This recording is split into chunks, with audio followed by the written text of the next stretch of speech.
At the age of 12, I was jumped in, bona fide, actual gang member. The first time somebody pulled a on me was in middle school. It was rough. At 14, I had my friend that got. I had to bury my friend at 14. I went to like a school in a barrio, like it was a hood, it was ghetto. And when I was about 10, like we started interacting with the gangsters because we would be going to school or getting out, and they would be on the street corners and they were cool guys, like I know Hollywood tries to make this image of like these monster gangsters, but they weren't. Like they didn't try to recruit me, to be honest. It was basically, you walk into school, coming back, and you'd see them hanging out, 10, 15 guys, 20 guys in a corner, and they would sell their or whatever, but they didn't sell to us. They didn't try to push it on us. They would just tell us, hey man, stay in school. They were, whatever. But when I was 12, I had an incident where I had this Iranian friend, and he was not Muslim, he was Christian. He was somebody that his family became Christian to get a US visa. So they were Shia in Iran, and his mom was like a or something during Shah's time. And then what happened is when the revolution happened, they said anybody who's Iranian Christian gets visas. So they signed up to be, Iranian Christians. Yeah, so I mean, the West plays games, like we look at even in Iraq, they did the same thing. If you're Iraqi Christian, you were on top of the list to get out.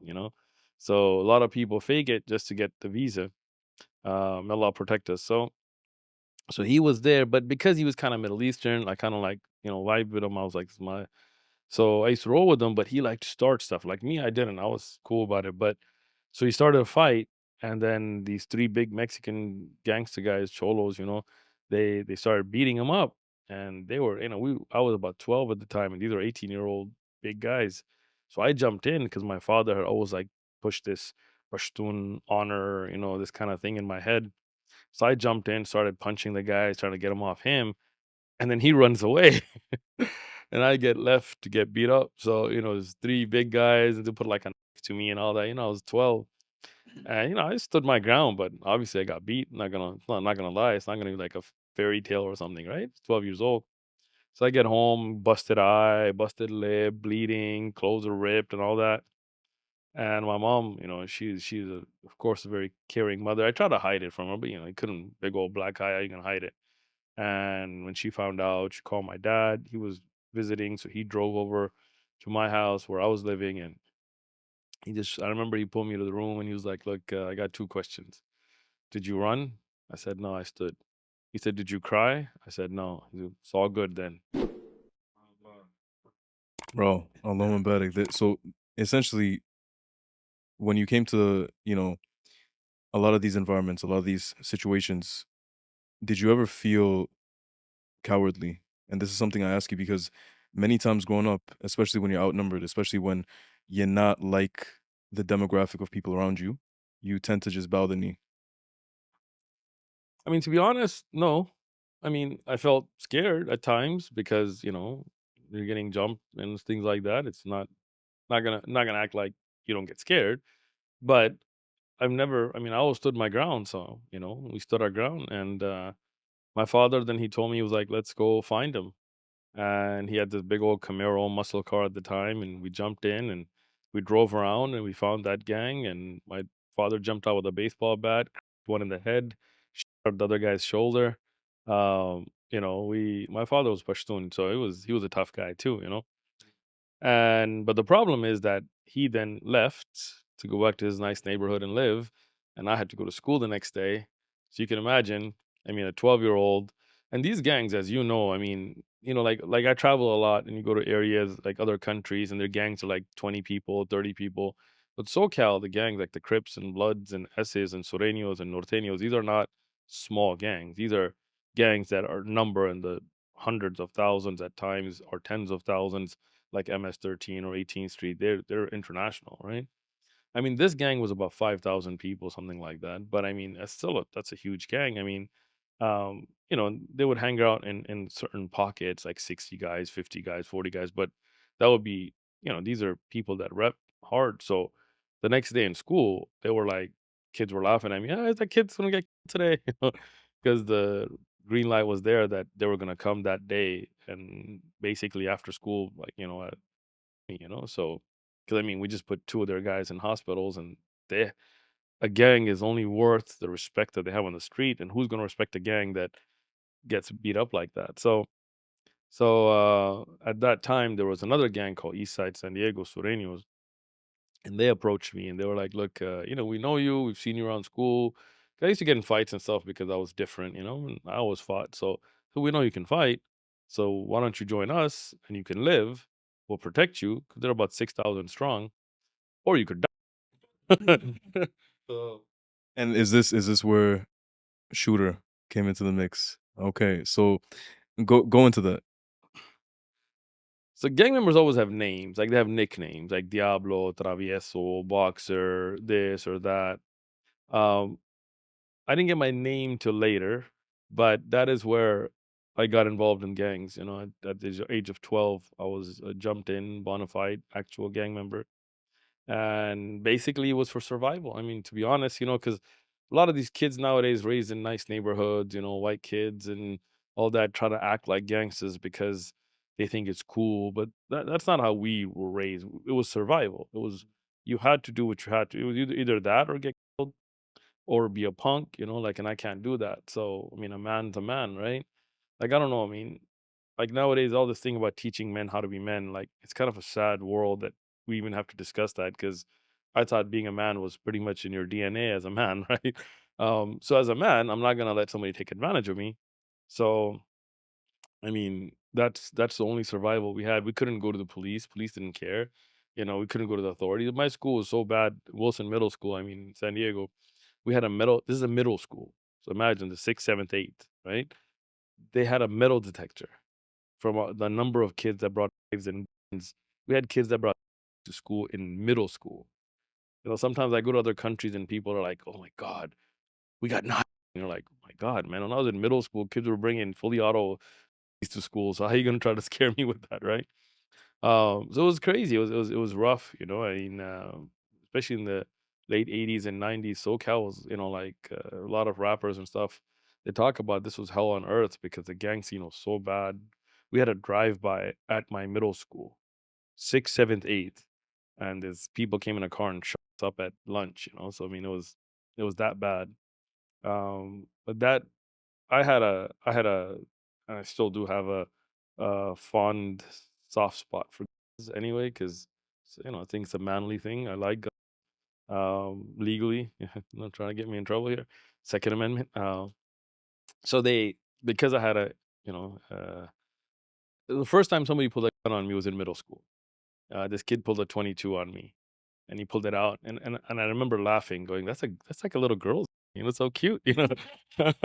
So so because my father had the first time I shot a 7, and it was a double barrel shot, you know, only shot one barrel, but I mean it was a heavy, 12 gauge, so at the age of 7, so I mean we weren't scared of guns. Pashtuns are raised with guns. We build guns, so when I was when I was I liked guns and I wasn't afraid of guns, and then they started calling me shooter. So Mm. Anybody that watched our old episode with you, bro, like 3 years ago, they know that you're into that because you told us your favorite martial art, bro, Chi Chi Pao, right? So yeah, Ching Ching Pao. So how deep did your life in this culture go? Like to what extent? I mean, basically, we gangs are not like something you can jump in and out of, right? So we have like what's called wannabes or like people that hang out with gangs, but those aren't actual gang members. So a lot of like the rappers you hear about, Ice Cube or whatever. I don't know. I mean, I'm kind of dated with my rap references, but Dr. Dre, these aren't actual gang members. They've never been in a gang. They're people who may have hung out with some gangs, but they're not gang members. And then you have actual gang members like Suge Knight or Snoop Dogg or whatever. They were actual Bloods or Crips or this or that. So those are members, so they have to do dirt. They have to put work in. Um, so I mean, when I got in, it wasn't a choice. I mean, you're actual gang member now, so now you gotta. If they tell you somebody, somebody, and tell you bring this package across the border, you bring it across the border. I mean, you do what you're told, right? I mean, there's a hierarchy. There's OGs, there's shot callers, there's the veteranos, and then those Southern California gangs, they worked with then the cartels in Mexico.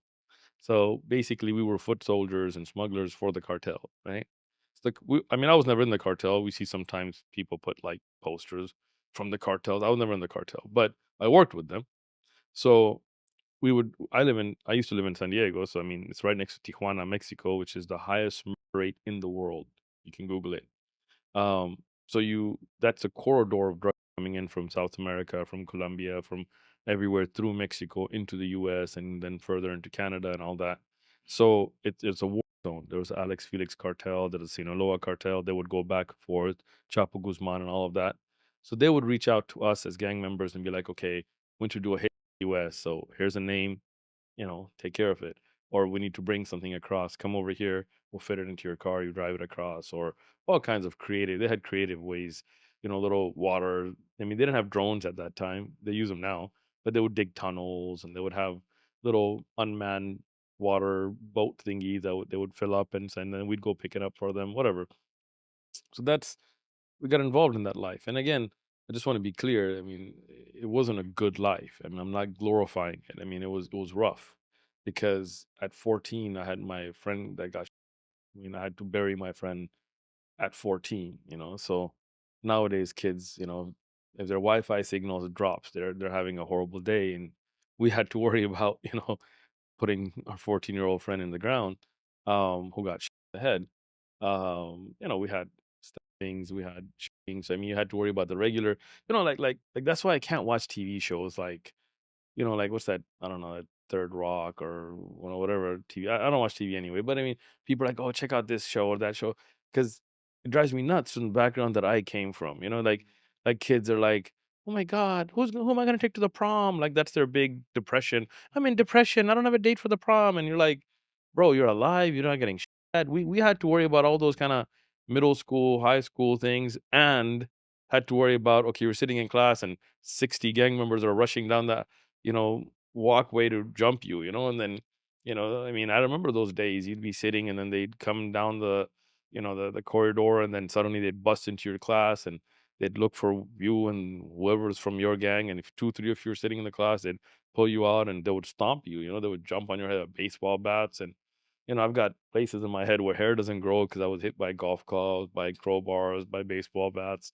all kinds of stuff, right? So when I look at these things like, "Oh my god, this girl didn't answer my text. I'm gonna go in depression." You're like, "Ya Allah." I mean, like, thank Allah for all that you have, So it was rough. I mean, it wasn't fun. It wasn't something, that it's not like the rap songs that just talk about throwing money but that's not reality. That's fake. That's cap because the reality is street level drivers make nothing.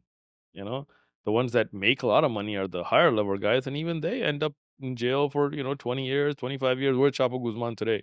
Locked up in a little rat looking cell, right? Where's how many of them get by their own cartels or how many gangs? I mean, I grew up with so many people that I can't even number them, to be honest, right? And I mean, like at the age of 18 or 16 or 15, like they never even lived life, right? So it's a rough life. Like, the stuff you see on Hollywood is not reality. So speaking about this, we had an interview with a brother from who was used to be in the cartel, and he became a Muslim. So what I wanted to ask you was, in the cartel, I'm sure you know there's a lot of links to shayateen, to jinn, right? You got saints, and you got just they use jinn. But in the gangs, did you guys now looking back at it as a Muslim, Sheikh, have you seen any connections between gangs using shayateen or jinn? To be honest, the gangs I grew up with, they were very practicing Christians. Um, I mean, I'll be honest, right? They were they were I mean, we had rules, right? The Sureños, there was no stuff we couldn't involve. That's very clear. You don't couldn't people's families, even in jail. Like a lot of these movies show stuff, but as a member of the Sureños, you could not engage in activity, right? Um, you also had rules like you couldn't people's wives or children or families. Even for most of my gang life, we couldn't do drive-bys because there was a carnal, like a high-level Mexican mafia member, and his niece got shot in a drive-by on accident. So they made the rule no, we had to at least put one foot on the ground. So we had rules. I remember times when we found enemy gang members in our neighborhoods, but they would be with their girlfriend and a child or their mom, and we just give them a pass. We just We'd look at them like, look, we could have got you, but letting you go, because we had rules. We used to go to church. That's where I studied the Bible. People assume that I studied the Bible to debate. I didn't. People assume that I studied the Bible after becoming Muslim and learning Islam. I didn't. Most of my Bible study, and again, I do check up on references and Bible study books today just as a reference. But most of the contradictions that I know and things is from when I was studying the Bible with gang members being sent to church groups because they thought that was going to fix us, but it didn't fix us because the Christian ideology was such a scapegoat ideology, right? Which was Jesus for your sins, so you're going to heaven anyway. So us as gang members were like, all right, so he paid the price. So we good. We got to do whatever we want, right? And then the church would tell you like, oh, don't, but then that doesn't make sense. Like if we got to do good and not do bad, then what did Jesus do for you, right? So if Jesus died for my sins, then my sins aren't him. Then I can do whatever I want. So some of my friends were Catholic, some of them were Christian, and I went to both churches. I went to all kinds of churches growing up, and my parents were secular. They didn't care. So I used to go to. I never went to a masjid growing up. I went to churches nonstop. So Wednesdays we had a youth group that used to study the Bible, and they would, all the gang members that were sent there by the families thinking it's going to improve us, they wouldn't pay attention. Me, I'd be there with a highlighter and stickies asking questions, and then I'd get kicked out. So I remember till today we'd go to these Catholic Sunday morning. So Saturday night would be our crazy night, do all kinds of crazy stuff. Sunday morning early, we were in suits or nice shirts and with the abuelas and tias and grandmas, and we'd be in church and you'd go to confession and you'd go into a little box and you'd have this priest on the other side and you'd just be like, forgive me, Father, for I have sinned. Yeah, I got yesterday, and this and that, and you'd tell him everything, and then he'd be like, son, that's bad, and he'd be like, well, I'm a gang member, this is what we do, this is our thing, and he'd be like, all right, well, say a bunch of Hail Marys and pay money to the church, and we'll see you next Sunday. And be like, all right, I'm forgiven. Woohoo. You'd come out of the confession box like, I'm done, man. No guilt. He'd be like, I'm free, man. I'm forgiven. Jesus died for my sins, and I just confess. So let's go kidnap somebody tonight. So to be honest, the gang members I was around were not devil worshippers. Like I'm not gonna, I know the cartels have some weird stuff. There is a gang like the MS-13 guys. Which again, they were not really in my world. They were from LA and they were in their own little world. We interact with them a little bit, but they were more El Salvadorians and stuff. Um, and they were into some devilish stuff. And there was a gang called the Folks out of the East Coast or North Chicago and all that. They had some devilish stuff, but the ones I grew up with, they were very like even like I remember hanging out with a bunch of gang members, and somebody brought a Ouija board, and one of the older gang members was like, "Nah, that's devilish stuff. We're not playing with that." Subhanallah. So more or less practicing Christians, no jinn. But when you say you were more exposed to the church culture, right, than Islam, the Quran, Masajid, were there still not some people that were nation? Nation of Islam, you mean? I didn't see any. Nation of Islam was a black movement, right? They weren't really concerned with. I was with Mexicans. Um, I mean, could be that they were around, but we didn't really see. There was a church group called Victory Outreach, which was ex gang members. But they were Christian and they were so annoying. Like they would just try to act like they're hard still. Like they'd be like 40-year-old heads and then they'd be like, I used to be in a gang and they'd be on your face. You're like, all right, man, if you want to be in a gang, fine. You used to be in a gang. What do you want me to do about it, right? And they'd be like, you little punks don't know nothing. And then you'd be like, yo, better watch your mouth for I, you know. And then they would be like talking all this, and then you'd see them the next day, So you're like, I can't respect that. Um, we didn't really. Again, a lot of the guys that I grew up with were very Christian or Catholic because their families, but when a preacher would try to reach out, it didn't really it didn't match our mindsets, right? So we didn't really pay attention to it. Um, we didn't really see religion as something that would change you because they were already practicing Christians. But what does that mean, right? Like, where in the Christian doctrine does it say you can't sell crack, right? So in the end, it was all just singing and dancing, and like Islam, we have very clear Sharia, we have hudud, we have khamar and the ahkam and the rulings. It's beautiful, right? But the Christian church would just be like, Jesus loves you, He loves you, He loves you. He died for your sins. Ah! And you're like, okay, okay, God, he loves me. All right, man.